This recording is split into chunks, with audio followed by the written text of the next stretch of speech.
Ada sekarang demo yang pro TPL, ada yang menolak TPL. Ini bentrok. Di mana kita sebagai putra Batak yang merantau melihat situasi ini? Apakah kita ikut bermain dalam arti kata menjernihkan situasi ini, atau ada istilah Batak begini, unang pajolo gugu papudiu. Artinya apa?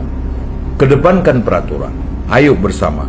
Secara pribadi saya juga sebagai putra Batak asli ya, putra Tapanuli, putra Sumatera Utara, keberatan dengan keberadaan TPL kalau memang ini merugikan bumi persada, merugikan masyarakat setempat. Saya himbau kepada teman-teman semuanya, ambil upaya langkah hukum. Pemerintah sekarang berbeda dengan pemerintah terdahulu. Kedepankan langkah hukum supaya menyentuh kepada apa yang dikatakan si semboyan budaya kita Batak. Toka pajolo gugu papudiu. Kedepankan hukum. Coba bayangkan kalau setiap desa, setiap marga yang merasa dirugikan oleh TPL mengadakan gugatan hukum, pasti saya yakin pemerintah memihak kepada masyarakat 1000%. Kalau dia mau memihak enggak, itu kan acara kita. Bentuk tim, kita bikin gugatan class action, gugatan bentuk PMH, bahwa di situ sudah terjadi pelanggaran hukum. Bayangkan kalau setiap marga atau setiap desa yang merasa dirugikan, ini akan booming loh berita TPL. Yes, asal dengan cara yang baik dan bijak, tidak menjadi pertumpahan. Jangan jadi bermusuhan kita gara-gara sama kita Batak.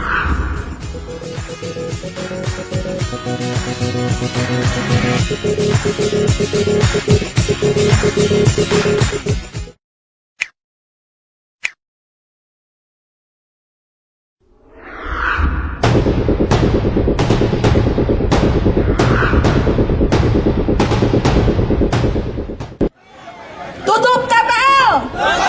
Tutup TPL! Tutup TPL! Tanah untuk rakyat! Reforma agraria untuk masyarakat adat Tanah Batak! Konflik di sekitar Danau Toba kini bukan lagi sekadar sengketa lahan. Ini adalah pertarungan moral, ekonomi, dan bahkan fisik yang membelah masyarakat. Selama bertahun-tahun, PT Toba Palep Lestari, atau dulu dikenal sebagai PT Indorayon, menjadi hantu yang menghantui keindahan Tapanuli. Kini, seruan penutupan perusahaan ini sudah menjadi panggilan iman yang disuarakan lantang oleh beberapa sinode gereja. Namun, ketika konflik memanas di jalanan, advokat senior asal Jakarta justru menyerukan strategi perang yang sama sekali berbeda, yaitu gugatan hukum massal. Hari ini, kita akan mendengarkan posisi tegas dari Dr. J.S. Simatupang, tokoh yang memimpin Panitia Percepatan Provinsi Tapanuli dan juga Ketua Umum Rumah Aspirasi Prabowo Subianto. Ia tidak tertarik untuk menggunakan jalan demo. Ia percaya, kunci mengalahkan TPL dan membuka aib perusahaan yang sudah lama tersembunyi ada pada satu strategi, yaitu gerakan Class Action PMH, perbuatan melawan hukum. AMDAL adalah kunci rahasia TPL yang akan dibongkar. Jaksa Agung harus turun, jemput bola, dan Presiden akan bertindak, asalkan jalur hukum dibuka. Lantas, bagaimana J.S. Simatupang menyatakan pentingnya mobilisasi pengacara pro bono, dan mengapa ia yakin, satu gugatan yang menang, dapat menghancurkan benteng pertahanan TPL selamanya? Tonton wawancara eksklusif ini sampai tuntas. Inilah jalan hukum yang diyakini dapat mengakhiri dilema, yaitu gugatan class action atau pertumpahan darah. Sejak berdiri dengan nama PT Inti Indorayon Utama hingga berganti menjadi PT TPL, seruan penolakan dan penutupan perusahaan yang beroperasi di kawasan Danau Toba terus terjadi. Bahkan, kini seruan penutupan itu semakin menguat didukung oleh solidaritas gerakan ekumenis lintas gereja. Bagaimana tanggapan dan posisi tegas Anda terhadap seruan moral dan ekologis kolektif ini? Baik, selamat pagi Dinda dan saudara-saudara semua, khususnya di Sumatera Utara dan lebih spesifik masyarakat Tapanuli yang berada di kawasan Danau Toba. Menanggapi situasi sekarang yang terjadi, beberapa riak-riak yang sudah sangat serius hemat kita, adanya bahkan bentrok fisik antara masyarakat dengan masyarakat. Kita katakan masyarakat dengan masalah TPL yang distorsi dari PT Indorayon. Ini kita harus cermat. Cermat begini maksudnya. Kalau ada istilah Batak begini, unang pajologugu papudiu. Artinya apa? Kedepankan peraturan. Ayo bersama. Secara pribadi saya juga sebagai putra Batak asli ya, putra Tapanuli, putra Sumatera Utara, keberatan dengan keberadaan TPL kalau memang ini merugikan bumi persada, merugikan masyarakat setempat. Sangat keberatan. Tetapi begini, ayo masyarakat kita didik, ayo teman-teman semua aktivis, kita berpikir berbuat bersama dengan di jalur yang benar. Bukan membela TPL saya pasti membela masyarakat Batak khususnya. Nah, kita dari Panitia Percepatan Provinsi Tapanuli dan juga dari Rumah Aspirasi Prabowo mencermati ini dengan serius. Saya himbau kepada teman-teman semuanya, ambil upaya langkah hukum. Pemerintah sekarang berbeda dengan pemerintah terdahulu. Kedepankan langkah hukum supaya menyentuh kepada apa yang dikatakan si semboyan budaya kita Batak. Toka pajologugu papudihu. Kedepankan hukum. Coba bayangkan kalau setiap desa, setiap marga yang merasa dirugikan oleh TPL mengadakan gugatan hukum, pasti saya yakin pemerintah memihak kepada masyarakat 1000%. Kalau dia mau memihak enggak, itu kan acara politik.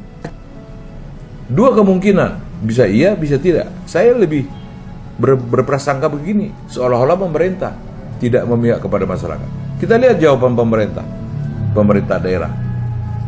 Kita desak gubernur, dia mana bisa berbuat apa-apa. Itu bukan wilayah dia. Pemda setempat, semakin pusing mereka kita buat. Akhirnya masyarakat PS masyarakat. Sekarang saya himbau ini, khususnya umat Batak yang sekarang bentrok. Coba ingat itu. Ada sekarang demo yang pro TPL, ada yang menolak TPL. Ini bentrok. Di mana kita sebagai putra Batak yang merantau melihat situasi ini? Apakah kita ikut bermain dalam arti kata menjernihkan situasi ini atau mengkomporin? Hati-hati loh. Sektor agama, sektor iman yang bisa bermain politik bisa. Saya seorang Katolik. Kita di Katolik itu bebas berpolitik. Tapi ingat, jangan libatkan Katoliknya. Imannya yang kita libatkan. Nah, teman-teman, ini saya sangat sedih. Ada kemarin demo, turunkan Eporis. Ini sudah sangat distorsi iman kita menurut saya. Kasihan Eporis yang begitu gigih mendoakan situasi ini supaya baik dan damai. Ada demo begitu. Apakah itu salah? Ya tinggal kita menilai. Dari segi mana kita menilai. Nah, mari kita duduk bersama. Harapan saya kepada teman-teman, saya sudah sering himbau, mari kita bentuk tim. Kita bikin gugatan class action, gugatan bentuk PMH, bahwa di situ sudah terjadi pelanggaran hukum. Bayangkan kalau setiap marga atau setiap desa yang merasa dirugikan, ini akan booming loh berita ini. Nah, menyentuhlah ini, sektor politiknya menyentuh, sektor hukumnya tergapai, dan yakin saya pemerintahan Pak Prabowo, saya yakin 1000% akan pro kepada masyarakat. Demi, kita bisa lihat selalu pidato beliau, demi keuntungan masyarakat. Nah, ini yang ayo kita bungkus teman-teman. Protap yang saya pimpin sangat membela kebutuhan masyarakat. Tutup TPL, yes, asal dengan cara yang baik dan bijak. Tidak menjadi pertumpahan. Jangan jadi bermusuhan kita gara-gara sama kita Batak. Tujuan kita nggak tercapai, orang lain nanti timbul genderang. Ayo, kedepankan hukumnya. Kedepankan pelanggaran hukumnya. Mari kita bersama. Saya yakin pemerintah akan pro kepada masyarakat. Sejauh ini, apakah memang belum ada gugatan hukum masif, class action, yang diajukan desa atau marga terdampak TPL, seperti yang Anda sarankan? Mungkin sudah ada, ditolak, mungkin bisa terjadi. Karena memang TPL itu melengkapi secara administrasi. Prosedurannya mungkin yang tidak bijak. Dulu, zaman dahulu lah itu. Karena ada juga klise-klise mengatakan kalau digugat TPL pasti menang. Jangan sujon lah. Sekarang ini zaman berbeda. Situasi pemerintah sudah ganti, situasi penegakan hukum sudah semakin nyata. Ya, boleh kita lihat di era Pak Prabowo ini bagaimana meledaknya kasus-kasus hukum yang terpendam selama ini bisa terkuak. Ini tidak tertutup kemungkinan. Ya, ini yang saya maksud. Jadi jangan langsung, kalau kata orang jangan langsung sujon. kita pasti kalah. Jangan begitu. Perjuangan di praktisi hukum tidak pernah kata-kata menyerah. Berjuang terus. Mungkin ini cobaan dari Tuhan buat kita.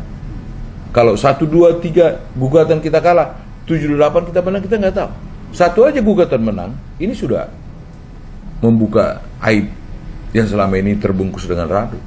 Saya yakin ada PMH-nya dilakukan TPL di sana. Sudah pasti ada. Ya, riak-riak demo yang dilakukan masyarakat sekarang itu adalah riak-riak PMH yang mereka alami. Ini yang kita kaji dengan bijak, dengan baik. Ayo teman-teman, saya siap turun dari Jakarta, tenaga pikiran dan bahkan yang lain-lain untuk tapi dengan jalur hukum. Kalau jalur demo-demo, saya bukan apatis, saya juga tukang demo. Tapi saat sekarang bukan demo yang bisa menyelesaikan masalah. Ya, pikiran, hati dan tenaga yang dengan konstruktif yang benar. Ya, ingat budaya Batak itu. Budaya Batak itu jelas kok.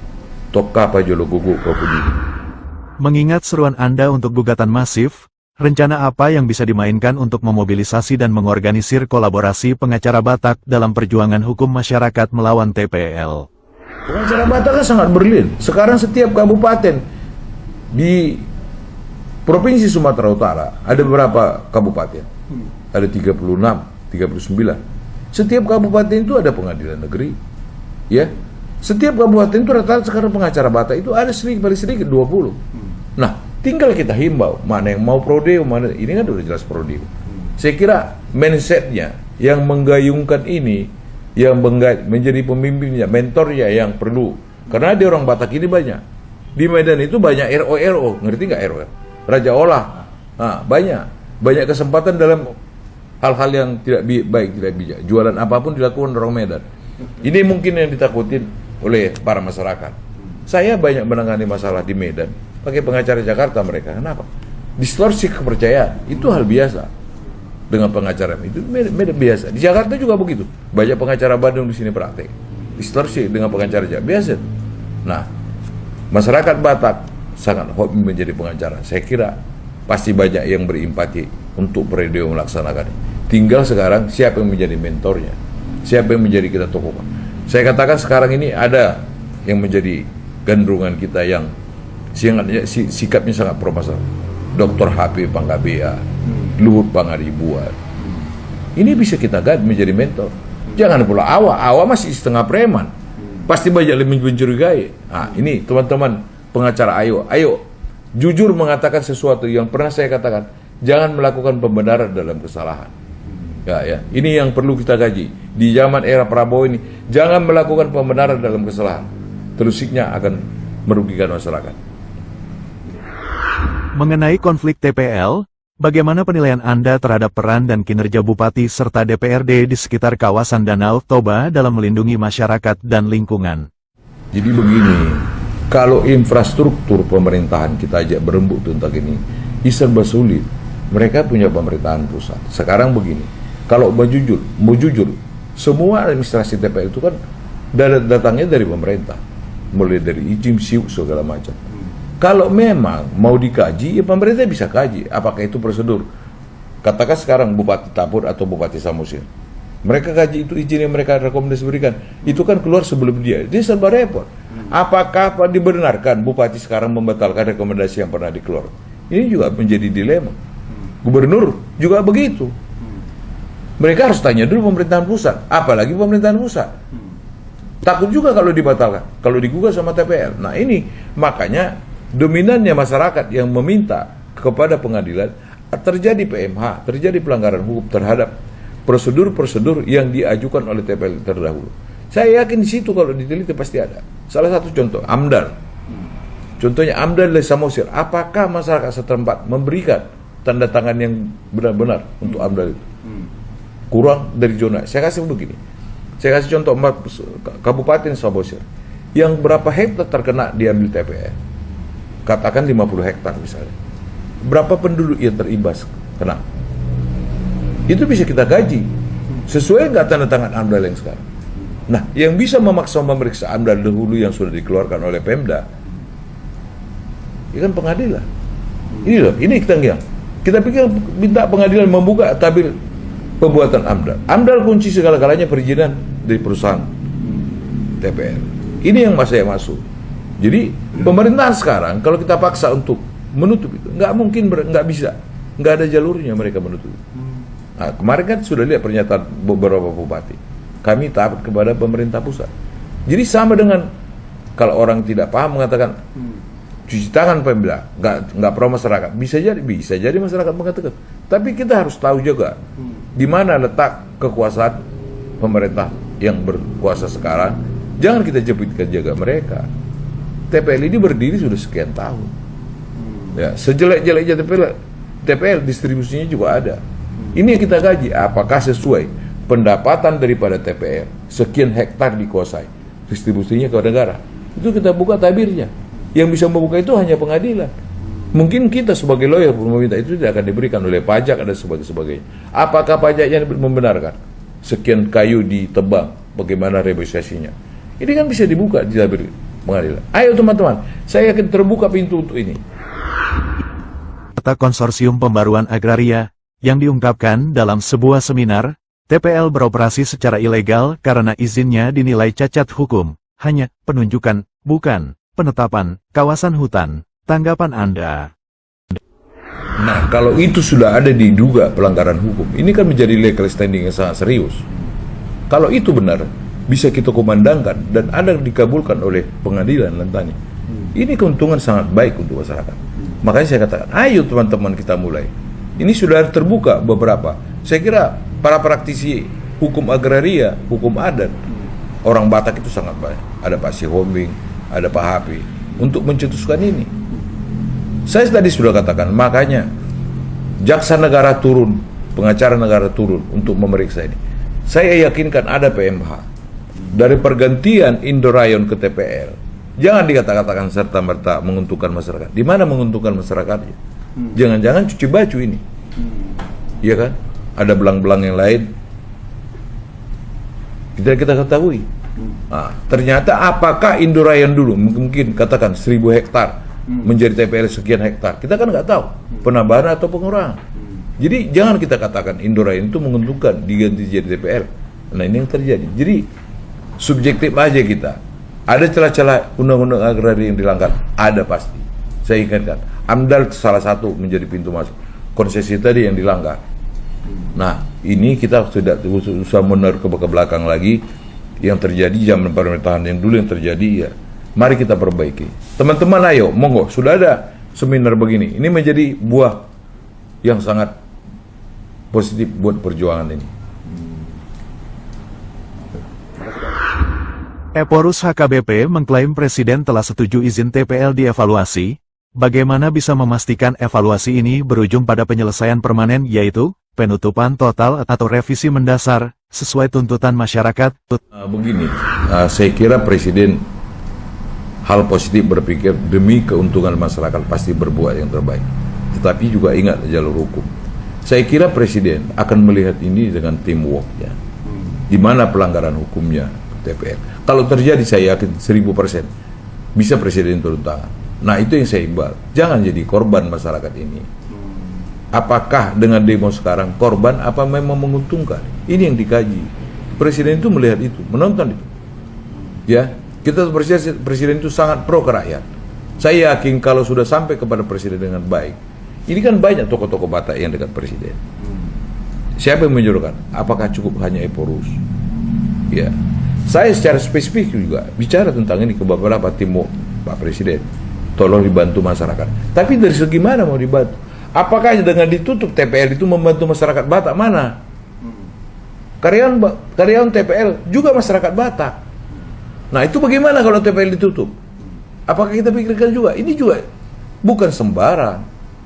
Itu yang saya bilang tadi. Berapa setiap kabupaten masyarakat yang korban daerahnya, dan berapa sekarang masyarakat yang masuk ke TPL? Kalau dilihat kemarin yang demo juga kan banyak juga yang pro TPL. Nah ini juga menjadi pemikiran yang serius. Jadi jangan kita bentrokkan pemikiran yang tidak menjadi berbuah hal bijak kepada masyarakat. Ini saya bilang, ini kebutuhan masyarakat, kebutuhan persada Indonesia. Mari kita kaji dengan baik. Saya yakin Presiden akan memberikan perhatian yang baik dan bijak. Yang baik dan bijak. Demo penutupan TPL masih marak. Salah satunya akan ada demo besar-besaran menuntut ditutupnya TPL di kantor gubernur dan DPR dalam waktu dekat. Tanggapan Anda? Kalau demo di Sumatera Utara, saya sarankan silahkan saja, asal kondusif. Ide orang Batak ini kan sudah banyak kadang-kadang emosi yang tidak terkontrol kalau sudah berkumpul. Kita ingat sejarah dulu ketika demo pembentukan provinsi sampai ketua DPRD meninggal. Saya sangat agak wanti-wanti dengan hal ini. Saya himbau kepada semua korlap-korlapnya lebih memprihatinkan. Tidak bisa kita desak gubernur untuk berbuat, mencabut, membatalkan ini. Paling dia suatu wacana, mungkin akan mengusut.